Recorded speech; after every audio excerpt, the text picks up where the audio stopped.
welcome back to the Fallon Frequency Podcast, your space for that alignment, expansion, and of course, unstoppable energy. I am your host and mindset mentor, Fallon, and I'm so excited to have you here today. I had to actually stop and re-record because I don't know, you guys could probably hear it in the background, but my dog was drinking, Captain was drinking his water, and he doesn't just have a sip, he tends to drink the whole freaking gallon, and he was very loud, so I was a little distracted, but I'm back. And I just want to start off by saying, for this episode, if you didn't catch last week's episode with Jason Solomon, do yourself a favor, go have a listen. He drops so much wisdom on universal laws and his own personal development treats all over the world and his personal transformation. It was a really powerful episode, so definitely go have a listen to that. But this week we are going to be shifting gears and I'm flying solo again. And honestly, I love it. I love a good chat. So today we're going to be talking about one of my favorite topics, and that is desire. Now, the thing is, desire gets a bad rap, okay?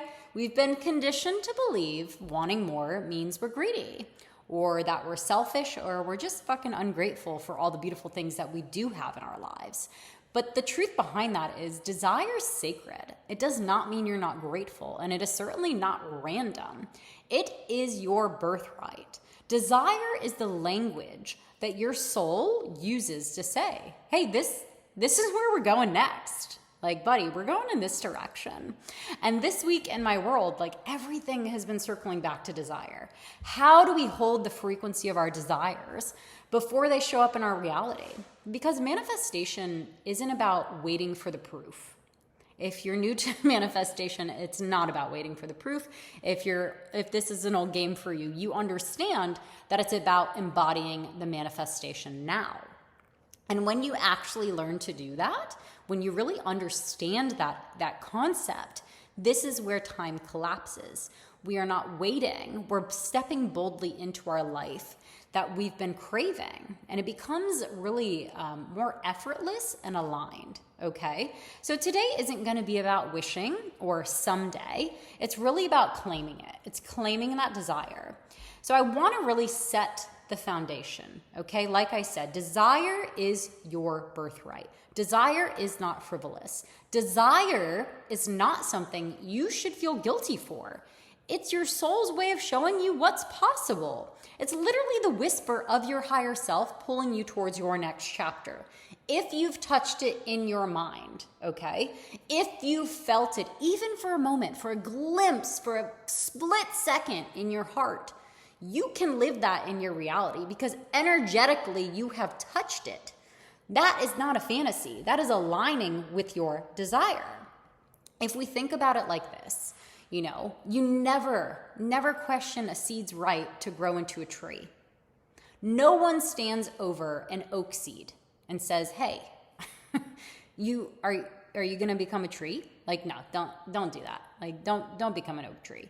Like, but how often, I know it's a silly example, but how often do we question our own right to grow into our fullest expression of ourselves?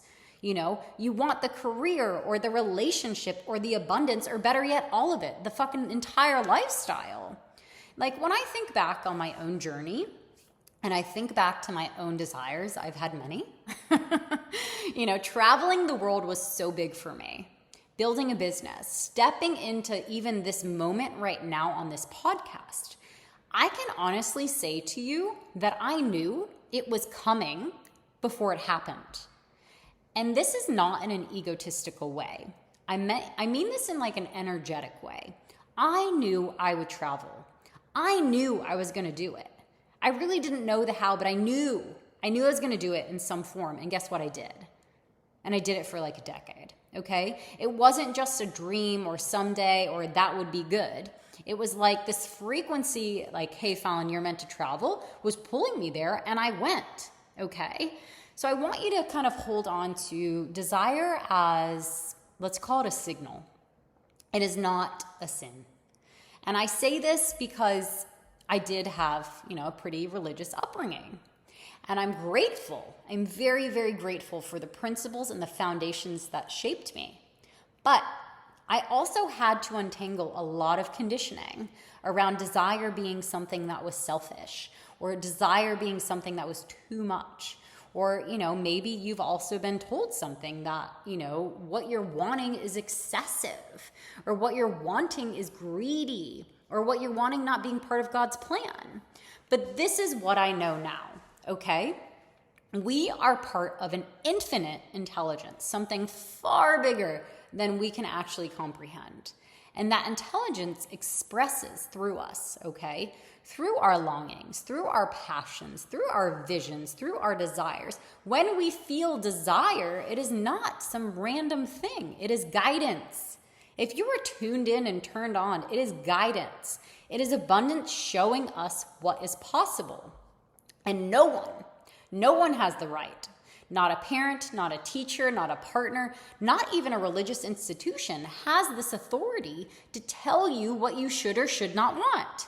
Your desires are between you, your heart, and source. Period. Done. The end. Now, I'm not even talking, okay, let me get a little clearer here. I'm not talking about surface level desires, okay? I'm not talking about some quick hit. The things that just look good for the sake, for the picture. What I'm talking about is really what's underneath that desire. I'm talking about the why. I'm talking about the deeper meaning. I'm talking about the undercurrent, the current underneath it all. Why do you want the abundance? Maybe it's so you can support your family, or you can travel and open your mind and open your perspective to create freedom, or maybe you want to fund a mission bigger than yourself. Why do you want the relationship? Maybe it's not just about romance. Maybe it's about expansion. Maybe it's about modeling healthy love for your children. Or, better yet, why do you want the success? Why do you want the success? Why is success so important for you? Is it about the impact, or this beautiful ripple effect, or the good you can do in the world? There is a deeper why underneath that. And when you tap into the why behind your desire, you stop making it about ego, and you start making it about your soul's purpose, about your soul. And this is when desires start to become undeniable, right? So instead of shaming your desire, I want you to honor them. I want you to reframe. They're your compass. They're your soul telling you, this is where we're going next. It's like, babe, get on board. We are heading in this direction. We are going up. So I want you to kind of have a reflection. What desire have you been downplaying because you feel like it's too much, or that it's not realistic? If it's not realistic, great. If it is too realistic, then you need to think bigger, and go deeper. Why do you want it? Why? What's the why? Dig deep. What's the heart and soul underneath it? Because when you can connect to that, everything shifts. Okay? Once you've owned your desire, once you know your desire, you know your why, you know why you're being called in this direction, and you're tapping into your soul of why you want it. The work is not to chase it or force it into existence. You can't actually chase it. You could try to force it, but it's really not going to work. It's really about holding the frequency of it.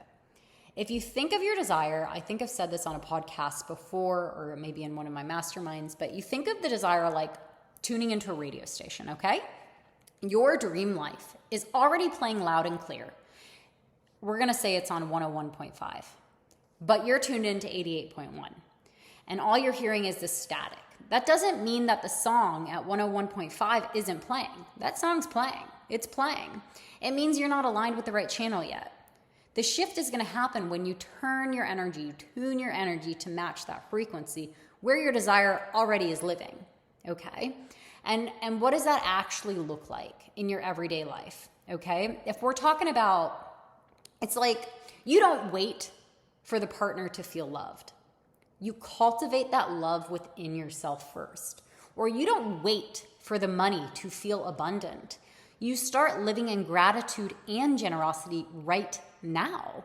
Or for success, you're not waiting for success to feel your worthiness. You're claiming that today. For me, calling in the life that I'm living right now, the traveling and the freedom and the business, I didn't wait for it to happen before I shifted internally. Do you get what I'm saying? I started speaking differently. I started moving differently. I made decisions like the version of me who already had the thing. And that's when your external reality starts rearranging itself to match the energy that you're internally holding. Okay, are you sticking with me? You can't outwork misalignment. Like, you can grind and you can hustle all you fucking want. But if your energy says, I don't have the thing, that's what you're gonna keep attracting. When you consistently hold the vibration of what you want, unapologetically, with certainty, that is when you magnetize it. The proof comes after. It follows the energy, okay? The tangible results come after the energy. Internally, are you energetically even a match for that desire? So the question, becomes, how can we bring the essence of our desire into our life today? Not when the money lands, not when the person shows up, not when everything is perfect, but right now. The moment you can align with the frequency, everything around you will begin to shift. It is a daily practice, okay? So I want you to think about how you can embody that version of you right now who already has everything, okay? And if we dive deeper here into really get into the science behind it, right? We're gonna talk the quantum of the energetics. Like, my loves, this is the piece that, like, I swear to you, when you get it, it will set you free. The quantum field, okay, does not run on a timeline like us. It does not run on time the way we do. It is not linear. It doesn't give a damn about your calendar or your deadlines or whether it's Friday or if it's Tuesday. It runs on frequency. It runs on energy and it runs on vibration, which means when you hold your desire as already done, the quantum field begins rearranging. It rearranges people and opportunities and the matter itself to match that energy. This is law. And this is where most people are going to get really tripped up. What does it require? Trust. What does it require? Deep, unapologetic trust. Trust in yourself, trust in the source, and trust in the unseen. This is why I always say tap back to your why. The more you can tap into your underlying current of why you're doing the thing, the more you're going to trust yourself, the more you're going to think like this isn't like some random desire. There's a purpose behind this.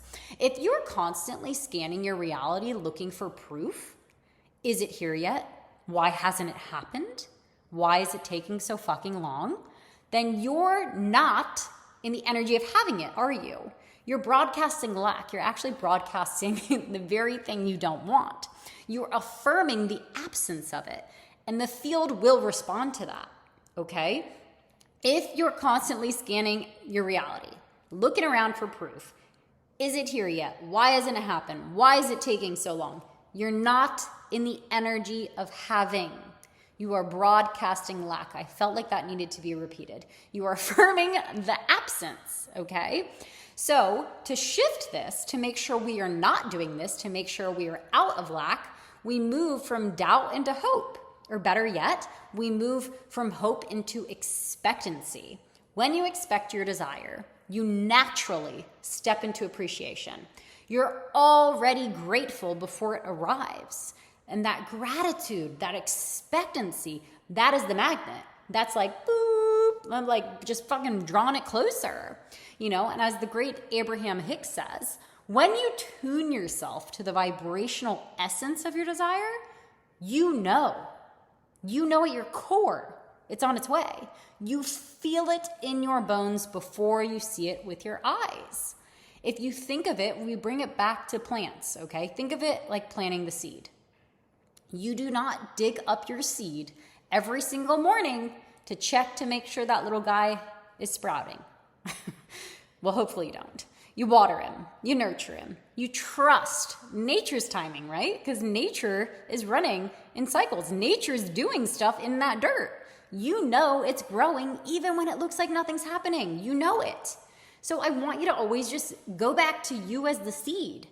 You were the seed. If you continue to be consistent and you water and you give it sunlight, things are happening that you can't see.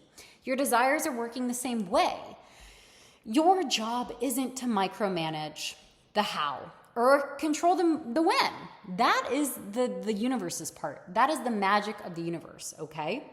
Your job, if you do one thing, is hold the vibration. Live in the frequency of already having it. Embody that trust so, so deeply that you can't help but expect your desires to unfold. Okay, you're gonna slip up. Doubt's gonna come in. But how quickly can you shift your energy? Okay, so we're gonna once and for all reframe this. It's never, okay, it's never a matter of if your desire will show up. It's when it's gonna show up. And the paradox here is the moment you release this timeline, the universe speeds up, okay? The things that you thought were 5 years away can collapse into 5 months, into 5 weeks, into 5 days. That's the power. That is the power of the trust. That is the power of the quantum trust, okay? So if I bring it home now, I'm getting a little bit over animated here. If I think about it, okay, biggest example, you guys know my story. Before I lived abroad, before I moved to Australia, before I started even this business, I had a vision. I had these visions. I had these desires. I could feel them. I knew they were going to happen. I knew. And this isn't like because I had been to Australia before. If we hone in on my Australia example, I knew I was going to live in Australia. How? No proof. I had no proof. I just fucking knew I was going to live in Australia. And I knew this from a young age. It's a really weird thing to know when nothing ties you to Australia. Obviously, as life progressed, things started tying me to Australia. But I didn't have proof. I didn't have a plan. I wasn't even close. I didn't even have a plan when I actually made the move. But what I did have is this undeniable certainty and this undeniable frequency that I was living in Australia. I had touched the desire. I knew it was going to happen, and I trusted it, and I held it, okay? Even as I spoke about it, okay? I spoke about it in a way that it was already happening. For me, it was never maybe, like maybe someday I'll go to Australia. It was more of like an energy of when I do this, when I'm in Australia, when I'm doing, like it was a very certain. Can you see the difference in the energy there from like, maybe someday I'll do the thing, or no, when I do it, or I am doing it. It's just, I'm not doing it today kind of thing. It's a completely different energy. And the more that you anchor into this other energy through your language, your rituals, your choices, that's how it's going to unfold faster. And it really can be that simple. We overcomplicate everything. And the power of embodying this desire now is that you actually start trusting yourself more. Because why? You're trusting your inner knowing. You're trusting your intuition. You feel more connected to yourself and to source, and it's practicing this discernment that you must have, this inner trust. It's like shutting off the fucking logical mind and leaning into the sacred gift of your intuitive mind. My favorite quote, one of my favorite quotes, says it so perfectly. And you guys probably would have heard me say this before, but the intuitive mind is a sacred gift, and the rational mind is a faithful servant.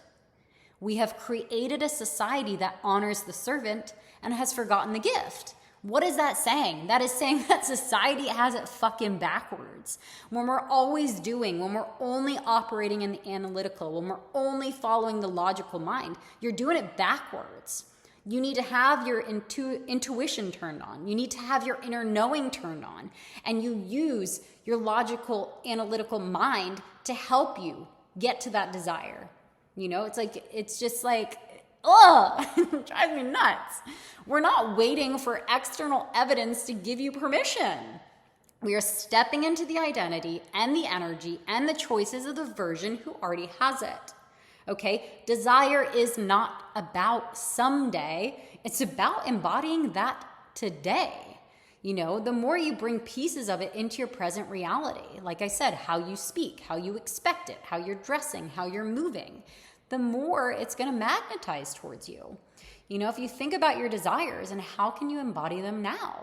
Not like, hey, 6 months down the line when I get this promotion, or oh, when the bank account's a little bit more full, then I'll be that person. No, that's not how it fucking works. Or not when like the person shows up, then I'll be in love. No, you got to love yourself today. You've got to be that person now.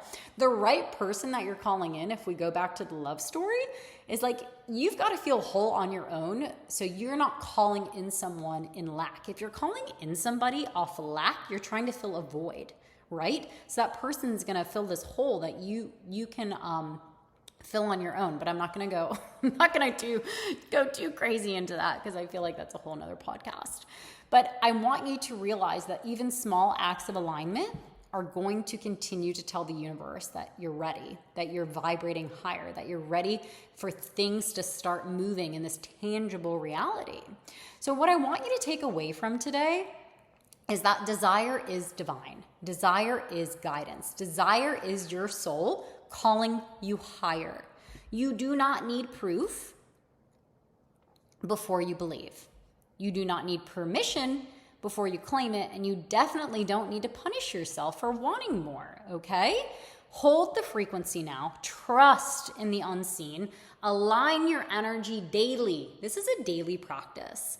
Anybody that's looking to be the highest version of themselves knows that you don't just do it one day and expect miracles to happen. This is a daily tuning in, okay? It's literally like even 5 minutes of a meditation where you're tapping into this energy, tapping into your desire is enough. But you've got to do it daily, okay? And I want you to see when you tune into internal energy, when you actually start raising your vibration internally, how quickly your external world will shift to catch up to you. That is how it works. It's internal then external, not the other way around. You've got to remember, my loves, that we are co-creating with something so much bigger than we can even comprehend. And when you get that, when you align with that, nothing, like absolutely nothing is out of reach. So I want you to pause. I want you to breathe. And I want you to ask yourself, do a little homework sesh tonight. What do I truly desire? And how can I step into this energy today? Oh my goodness. As always, thank you so much for sharing your time and energy with me. If this episode lit up that intuitive light inside of you and reminded you to trust your inner knowing, thank you. Yes, I am so fucking glad we found each other. Please rate it, subscribe, share this with women in your life who are ready to rise. Tag me, message me. I love hearing from you. And I will catch you next week. Bye.